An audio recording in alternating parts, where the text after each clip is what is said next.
Hi guys, maluto kita ng Bicol's Express. Yan, lagta mo na ang pork belly. Gisahunta siya sa sadirin niyang mantika hanggang maging brown na ang kulay niya. Yan, pag medyo nag-brown na siya, haununta na siya. So next is magigisa na tayo ng luya, bawang at sibuyas. Yung gamit nating mantika dito guys is yung pinaggalingan nung sa pork belly na pinaluto natin kanina. Yan yung mantika ng pork belly. Mas masarap yan gamitin kasi mas malasa sa guys.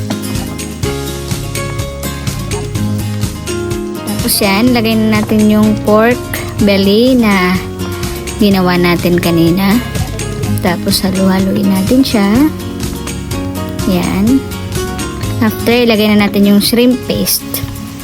Ayan. And then, haluin natin ng konti. After nyan, pwede na natin ilagay yung pangalawang gata guys. Ayan. Tapos, hintayin natin siyang matuyo for 10 to 15 minutes guys.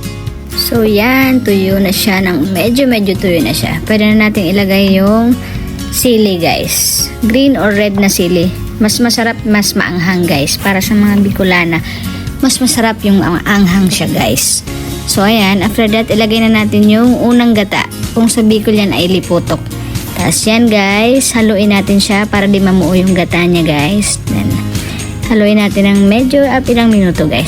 Ayan na siya guys, nagmamantika na siya guys. Pwede na kayo guys mag-udo-udo sa mantika guys oh.